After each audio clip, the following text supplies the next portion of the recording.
normal people become terrified of criminals. Shots were just fired. Police just came out and told us, and we're headed there right now. They become terrified of their own government. This is from the Daily Mail. Millennial women in the U.S. are facing the first active decline in well-being since World War II, with suicides, debt, and cost of living all skyrocketing. In the previous segment, we were talking about surrogacy. You're mentioning there are many women who just need the money. Is this a component of why this is happening? Young women who don't have support systems are unable to support themselves and are turning to things like selling their eggs or surrogacy. And it's not just a situation here in the United States. It's also a very big situation in Ukraine where human trafficking has increased dramatically. And a lot of particular operations are currently underway there where a lot of women are used as surrogates there because a lot of American dollars are a lot more powerful in Ukraine than they are here in the United States. So those operations happen internationally. They happen at a grand scale. They're happening at a huge scale right now in Ukraine, where law enforcement is tied up. Where a lot of people are saying that Ukraine's number one export right now is babies that are born through surrogates through this larger conflict that has opened the door for it more than ever. Yeah. A conflict that, by the way, Zelensky is in Washington, D.C. for and asking for an additional $61 billion to continue and prolong as his people are being sacrificed in more ways than one, not just on the front lines. I do want to point this out right away as we're starting this segment. They're tracking young women's well-being. I'm willing to bet young men's well-being is substantially lower. Oh, 100%. Right. This metric is not relative to anything but women to women of previous generations. You add men on there and men are like... But as Phil just said, if women are going to complain that they're... The sexual revolution has been a disaster for the human race. Yeah, it has. The sexual revolution and its consequences have been a disaster for the human race. And that is honestly probably true. Yeah. Like, I mean, the level of unhappiness is unprecedented, and we've never had, at least in the West, like... Fine, we're not the pinnacle anymore. We're not the richest we've ever been because the value of the dollar, et cetera. But we're still pretty far up there when it comes to, the ability to produce the things that we need to sustain our lives. Very rarely do people die of, something like not being able to get enough food. You don't starve in the West anymore. Yeah, so, we got fat homeless people. Obesity is the biggest problem of our poor, which is a huge contradiction, but it's true. I mean, that's the level of opulence. But I agree with you, and what you were just saying, how it's been tragic for well-being and for happiness. Yeah. What's your average 22-year-old female, with this lousy Harvard degree, as we were saying, or with no degree? Who's she dating? I wonder. A guy who can't find a job, who was probably effete and beta and been browbeaten his entire life, told he's toxically masculine. So there's no masculine guys, and I think you, Luke, are complicating. No offense, the sperm count, egg count thing. I think if you tested a 22-year-old guy and a 22-year-old girl, their sperm and egg are great. But the problem is, by the time they're ready to have kids, quote unquote ready, they're 38. You're not supposed to have kids at 30. You're allowed to have kids. I'm 48, right? You're allowed to have kids at 38.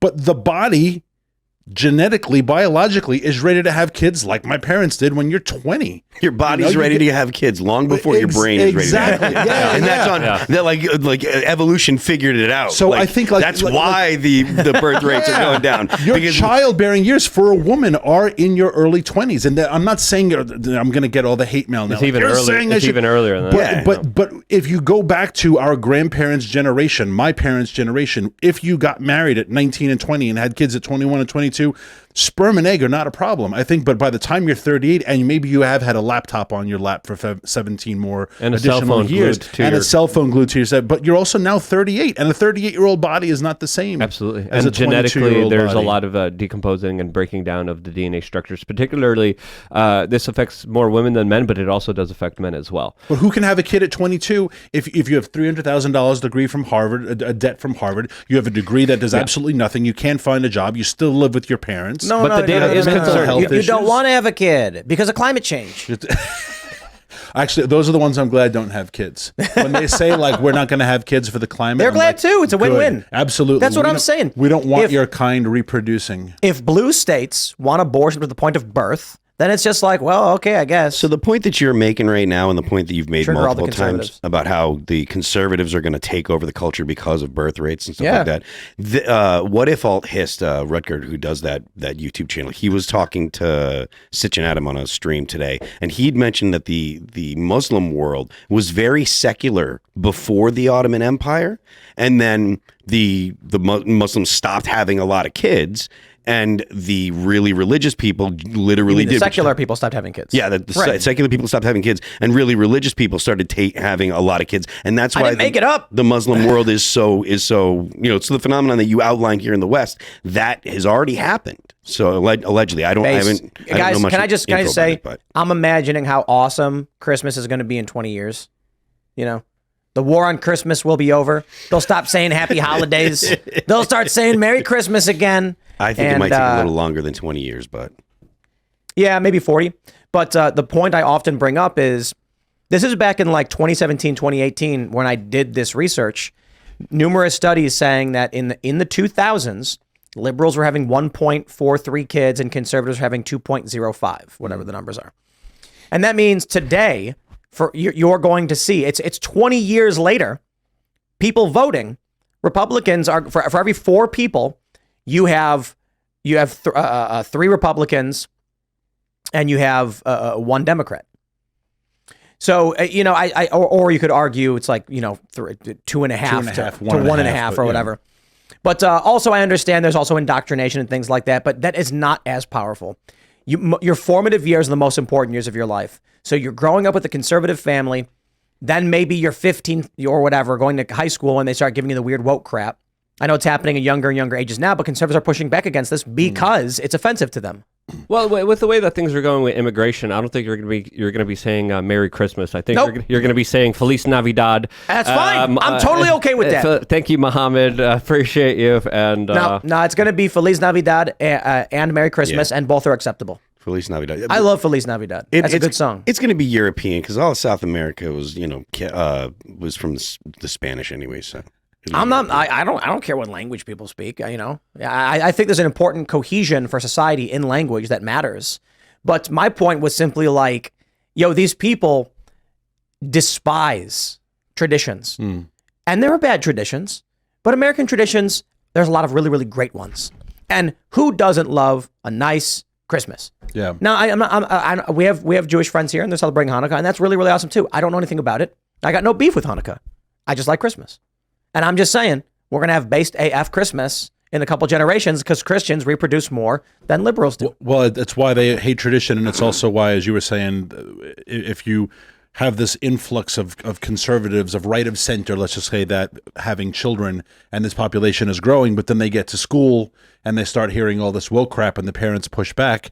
That's why we had to declare all the parents as domestic terrorists, right? You have to go after the parents. You can't allow them to go after school boards. You can't allow them to say, like, we want to know what our curriculum is. If it weren't for COVID, not that COVID had a good side, but if it weren't for COVID, how many parents would even know what their kids were still learning? Right. The only reason why they learned it is because they sat in the front of the computer screen with their kids and they were like, whoa, what the hell is this? Let's talk about right now. We already have the phenomenon 20 years ago where conservatives are having more kids. And a lot of people say, oh, but immigration. Like, well, a lot of immigrants are Christians. Okay, so perhaps the concern is there will be less and less white people. I think white people are concerned about that. Okay, look, if they move to blue states where abortion is legal to the point of birth, it doesn't matter if you're an immigrant or a native-born American. The likelihood you have an abortion is infinitely higher. Why? Because in the red states, it's 0. The red states are banning it. You ain't having an abortion. There was already a report I saw that said 32,000 new births attributed to the banning of abortion. You might actually start seeing population growth come back. I mean, because what are we seeing right now with millennials? It's like population decline. It's below replacement levels. In red states, it's probably going to go above replacement levels because what were you saying, Phil? Your body's ready before your brain is? Your body is so ready. a lot of these kids with the brains not ready are going to be having kids anyway. So the 32,000 kids that were now born because abortion was not allowed. So if you're looking for the surrogacy option, just skip the whole avenue and just go to an adoption. Yeah. Right? If you really want a kid, go adopt a kid. Because many of these guys want the kid to be part of them. And so I think one of the reasons we're seeing these guys all have 2 kids is that each of them gets to be the father to one of the kids. I don't know exactly what their plan is and how they've done it, but that seems to make a lot of sense. And in many of these instances, you see two fathers having two kids. Then each of them gets to pass on their genetics. Hey man, I'll tell you, it's not even as crazy as you think it's going to get. They're already, like in China, I'm pretty sure they're programming babies.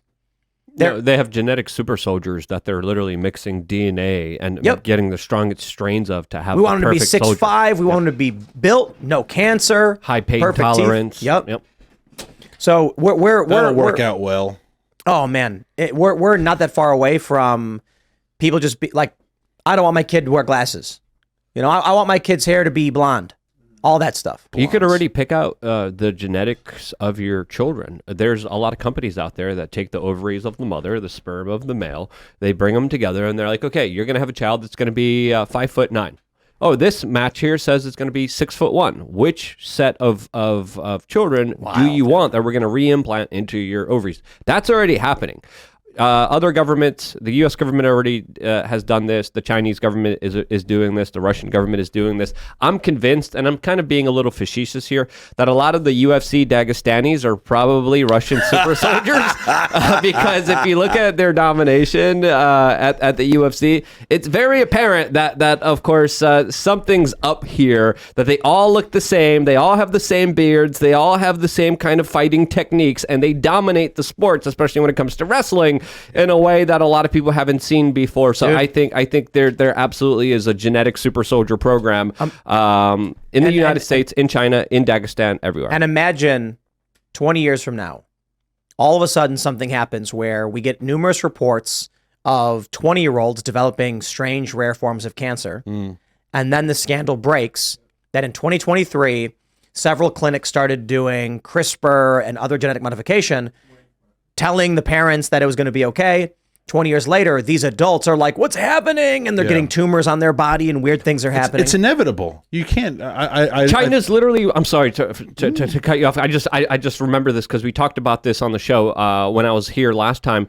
They're working on specific genes that allow soldiers to be, to have them survive nuclear fallout. That's literally what they're working. That's literally the plot of Fallout 3. Yes. I think and 1 and 2, That's literally what the Chinese government the forced is working evolutionary on. virus and turned everyone into super mutants and reduced their brain capacity and made them all very stupid. Yeah, sorry, I cut you off. No. That would be pretty remarkable because, I mean, their bodies are still flesh and blood. So I wonder how they survive nuclear fallout. Still being Cockroaches do. Cockroaches do, yeah, but they're not flesh and blood like we are. They're a different exoskeleton. I guess you have to create a different exoskeleton. I mean, I don't think the exoskeleton protects them from radiation. I don't know, but something I mean, does. Well, I mean, it's just that the I don't know anything about cockroaches, but the fact of the matter is there are life forms that respond to radiation differently. So I don't know that you can, but I do think that it's fairly obvious that governments are going to do everything heinous and horrible that you can imagine. Times 10. Yeah, because they already have. Like, there may be attempts to moderate in Western democracies. Someplace like China, there's probably not. A place like Russia, there's probably not. That's why Eco Health Alliance, Dr. Fauci, they went over there to weaponize viruses. Yeah, exactly. And I don't think that it's reasonable to think that the government wouldn't. And when you're, whatever the question is, the government probably would. So, you're going to have all kinds of things. I think the U.S. government is probably less interested, and this is just my gut, I think the U.S. government is less interested in making human hybrids than it is making robotics. I think the U.S. is more interested in having robots do the job and having humans interface via stuff like drones or whether it be Neuralink or whatever, but I think the U.S. is more interested in having robots do it, whereas someplace like China or Russia might be like, actually, just go ahead and CRISPR them into mutants. Thanks for watching this clip from the Timcast IRL podcast. Hang out with us live Monday through Friday at 8 p.m. and become a member over at timcast.com for uncensored, members-only shows exclusive. Thanks for hanging out, and we'll see you all next time.